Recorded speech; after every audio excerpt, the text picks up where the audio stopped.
kewajiban kita sebagai umat muslim terhadap orang yang mati ataupun meninggal dunia. Bismillahirrahmanirrahim. Wa yalzamu fil mayyiti arba'atu asya'a. Wajib bagi kita semuanya di dalam merawat mayit itu 4 perkara yang diwajibkan untuk kita, yakni wudluhu wa takfinuhu wa sholatu alaihi wa dafnuhu. Yang pertama adalah memandikan, kemudian mengkafani, kemudian yang ketiga adalah mensolati, dan yang keempat menguburkan. Bahasanya menguburkan. Bahasa Jawa yang mendem, kayak kucing itu mendem. Manusia dikuburkan. Jadi ada 4 perkara ini kewajiban kita sebagai umat muslim: memandikan, mengafani, mensolati, dan juga menguburkan. Kewajiban yang seperti ini bagaimana?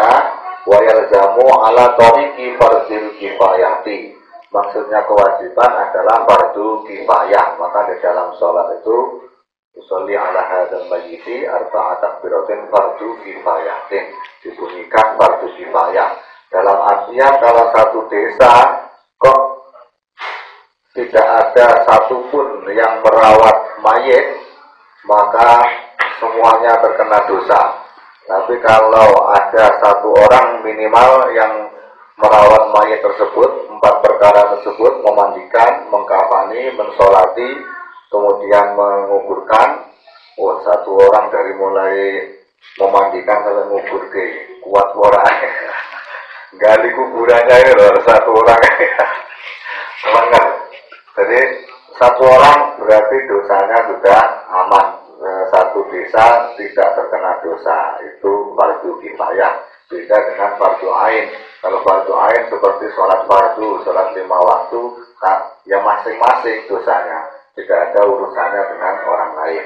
Tapi kalau mengurusi mayit, mengurusi jenazah, kalau ada perwakilannya, sudah gugur kewajiban dari semua masyarakat di suatu desa. Kok seandainya tidak ada yang tahu, ini permasalahan. Wa ilam ya'lam bil mayyiti illa wahidun ta'ayyana alaihi madzukira. Misalnya ada orang bekerja ditambah 2 orang pasangan, ditambah emas lah di suatu emas itu biasanya di daerah hutan-hutan. Nek wong loro tok kerja nang hutan gali emas itu. Ternyata 1 meninggal. Nah, otomatis kan hanya 1 itu, walaupun misalnya letaknya di desa pertapahan, tapi ternyata di situ di hutannya meninggal, kan yang tahu hanya 1 orang tersebut. Maka kewajiban itu bukan fardu kifayah lagi, tapi fardu ain. Karena yang tahu ya illa wahidun, hanya 1. Maka kewajibannya ya per orang tersebut. Kalau dia nggak merawat, ya dia sendiri yang terkena dosa. Yang masyarakat sedesanya nggak ada urusannya karena nggak tahu. Nah itu ini perbedaannya seperti itu. Yang tadinya fardu kifayah menjadi fardu ain, menjadi dirinya, kawannya tersebut yang harus wajib mengurusi jenazah temannya. Wa ammal mayyitu al-kafiru fasholatu alaihi haramun harbiyan kana aulimiyan. Kemudian mayitnya kafir. Seandainya di suatu desa ya ada 1 orang til ini yang kafir. Maksudnya kafir ya non-Islam, non-Muslim. Entah itu Kristen, Buddha, Hindu, Konghucu misalnya, ini disebutnya agak keras kalau di Islam ya kafir gitu. Non-Muslim kalau bahasa Indonesianya. Kita mensolati jenazah tersebut hukumnya haram, baik itu kafirnya kafir harbi maupun kafir dini. Kafir harbi itu kafir yang memusuhi Islam, memang benar-benar benci musuh, pengennya kalau ada Islam itu pengen merusak aja, entah lewat peperangan secara zahir maupun peperangan secara yang tidak nampak, media sosial misalnya. Nah seperti itu namanya kafir harbi, pokoknya benci lah sama Islam. Baik itu kafir yang harbi maupun kafir dhimmi. Kafir dhimmi ya damai-damai saja dengan orang Islam. Bahkan kafir dhimmi bukan orang Islam, tapi ya biasanya juga nyumbang karpet untuk masjid. Nah itu juga kafir dhimmi. Tapi statusnya tetap kafir. Nah kita mensolati jenazahnya, nah itu haram hukumnya. Karena bukan orang Islam. Wa yajuzu ghusluhu fi hafil halaini. Boleh memandikan baik itu kafir harbi maupun kafir dhimmi itu boleh kita memandikan, tapi tidak wajib. Habis perang orang kafirnya mati, ini kafir harbi berarti kafir yang memusuhi Islam. Tapi statusnya hanya boleh saja memandikan, nggak wajib. Tapi paling wis wegah karena dia habis perang lawan kita mati, ben mati ngono ae. Mau ngurusi ya malas karena kafirnya kafir harbi yang memerangi Islam. Wa yajibu taklinu dhimmi. Wa yajibu taklinu dhimmi wa zamnuhu dunal harbi wal murtadi. Kemudian wajib ketika ada kafir dhimmi yang mati, orang kafir yang akad damai dengan orang Islam.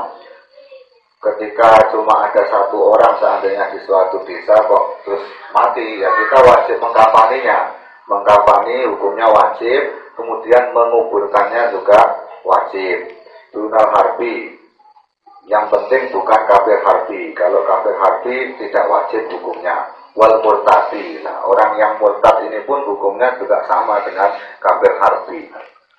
Ya nggak wajib dikafani, ya nggak wajib dikuburkan. Masya Allah, naudzubillah. Padahal orang murtad ini awalnya adalah orang Islam, terus keluar dari Islam, statusnya meninggal dunia, tidak wajib dikafani, tidak wajib juga dikuburkan, hanya boleh sajalah. Wa amal muhrimu idza kupina fala yustaru ra'suhu. Kemudian orang yang berikhram, ketika orang meninggal dalam keadaan ihram di musim haji, dikafaninya tidak ditutupi kepalanya. Ini sesuai dengan hadis Nabi ketika orang ihram, supaya nanti di akhirat dibangunkannya memang dia keadaan tarbiyah, sama keadaan seperti orang ihram. Maka ketika orang ihram meninggal, itu nanti dikafaninya tidak ditutupi kepalanya. Makanya seandainya suatu saat bangsa iman misalnya ke Mekah haji mau tinggal di sana, ini suatu kemuliaan loh tinggal di Mekah ini. Tinggal ini nggak ditutupi, maksudnya tidak ditutupi kepalanya, yaitu memang aturannya seperti itu. Ketika ihram kalau dikafani ya nggak ditutupi kepalanya. Walawajul mukrimati, juga tidak ditutupi wajahnya wanita yang ihram. Wajahnya wanita yang ihram tidak ditutupi, tetap dibuka saja, yaitu karena nanti dibangun, supaya dibangunkan oleh Allah tetap bergabung dalam keadaan talbiyah. Wa masyahidu para yusolli alaihi. Kemudian orang yang mati syahid ini tidak disolati, tidak perlu disolati. Ini orang yang mati syahid. Wa isnani la yusilani wa la yusolli alaihi mah. Dua orang tidak dimandikan dan juga tidak disolatkan. Ada dua macam orang yang tidak perlu dimandikan dan juga tidak perlu disolatkan. Yaitu yang pertama asyahidu fi ma'rikatil musyrikin. Yang pertama adalah orang yang mati syahid di dalam peperangan melawan orang-orang musyrik atau di dalam peperangan melawan orang-orang kafir. Nah ini disebutnya orang mati syahid, sehingga tidak perlu dimandikan, juga tidak perlu disolatkan. Siapa sih orang yang di dalam peperangan orang yang musyrik tersebut, memerangi orang musyrik? Wa huwa man mata fi qitalil kufar bisababihi sawaun qatalahu kafirun mutlaqan. Yaitu orang yang mati di dalam memerangi orang kafir, dan matinya itu disebabkan di dalam peperangan tersebut. Atau baik itu yang membunuh orang kafir, baik sengaja maupun tidak, ya tetap dihukumi mati syahid. Sehingga misalnya udah perang nih, orang kafirnya kok tiba-tiba buang bola ke belakang, nggak tahu ada orang Islam di situ kok keadaan perang, ya kena mati, yaitu tetap mati syahid. Walaupun terbunuhnya tanpa sengaja oleh orang kafir. Au muslimun khotoan, ataupun podo-podo wong Islam, sama-sama orang Islam membawa salah bunuh, dikiranya musuh, ternyata yang dibunuh adalah kawannya sendiri orang Islam, karena mungkin seragamnya nggak disamakan, berbeda seragamnya, akhirnya salah sasaran, mati, yaitu juga disebut orang yang mati syahid. Padahal yang membunuh temannya sendiri, tapi disebabkan di dalam peperangan tersebut. Kalau ada silahuhu ilaihi, ataupun mati dengan senjatanya sendiri. Nah, ini lucu juga ini kadang. Seperti misalnya bumerang. Oh, bumerang itu dilempar kan balik lagi biasanya. Tapi mungkin waktu ditangkap nggak pas, tapi mengenai dirinya sendiri, mati. Padahal kena senjatanya sendiri, tapi dalam keadaan memerangi orang kafir, yaitu termasuk orang yang mati syahid juga. Au sakoto anjabatihi, ataupun di sini dikatakan gugur di dalam tunggangannya. Gugur ketika masih di dalam peperangan, jatuh dalam perjalanan terjatuh. Nah, ini masih termasuk mati syahid karena dia memang tujuannya adalah tujuan untuk memerangi orang kafir.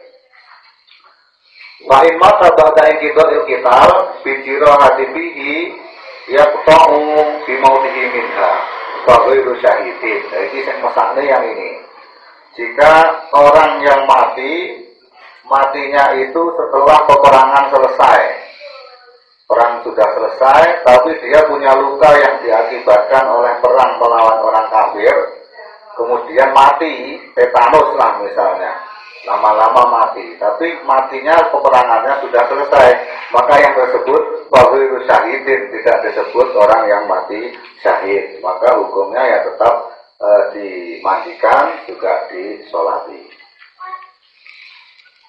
Kemudian wakaza laumata fi qital bugoti, orang yang mati ketika memerangi orang-orang yang pemberontak terhadap negara. Walaupun sama-sama Islam memberontak terhadap negara, kita merangi pemberontak tersebut. Nah, ini juga bukan termasuk mati syahid kalau pas matinya di situ, karena bukan melawan orang kafir. Bil kita lila bisa babil kita, ataupun di dalam peperangan tapi tidak disebabkan karena peperangan. Maksudnya bisa saja ketika di dalam peperangan melihat musuhnya begitu banyak, kuat, takut sehingga bunuh diri. Lah, ini dia matinya di dalam peperangan, tapi ya karena bunuh diri jadi tidak disebut dengan mati syahid. Yang penjelasan tentang yang disebut mati syahid itu tersebut. Kemudian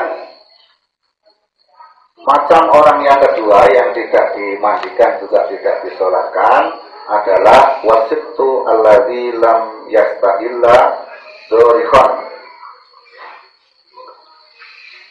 Apa ini?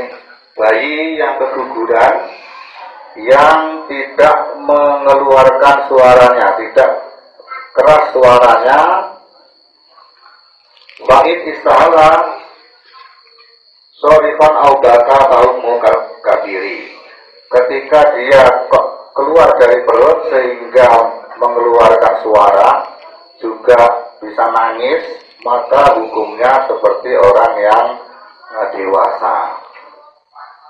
Di dalam kandungan biasanya seandainya ada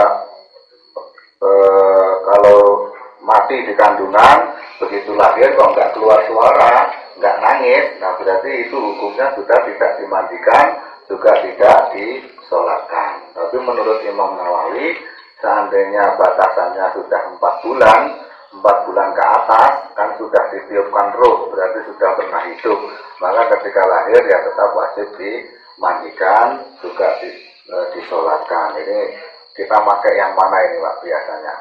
Yang dimandikan atau tidak, yang dimandikan dan disolatkan, atau yang tidak dimandikan atau dan tidak disolatkan?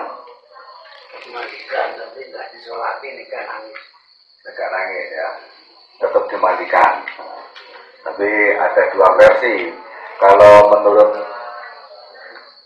teksnya di sini la yasilani wala yusolli alaihi tidak dimandikan, juga tidak perlu disolati. Kalau dimandikan ya tidak masalah, nggak ada dosa, nggak apa ya, malah bagus orang bersih kan.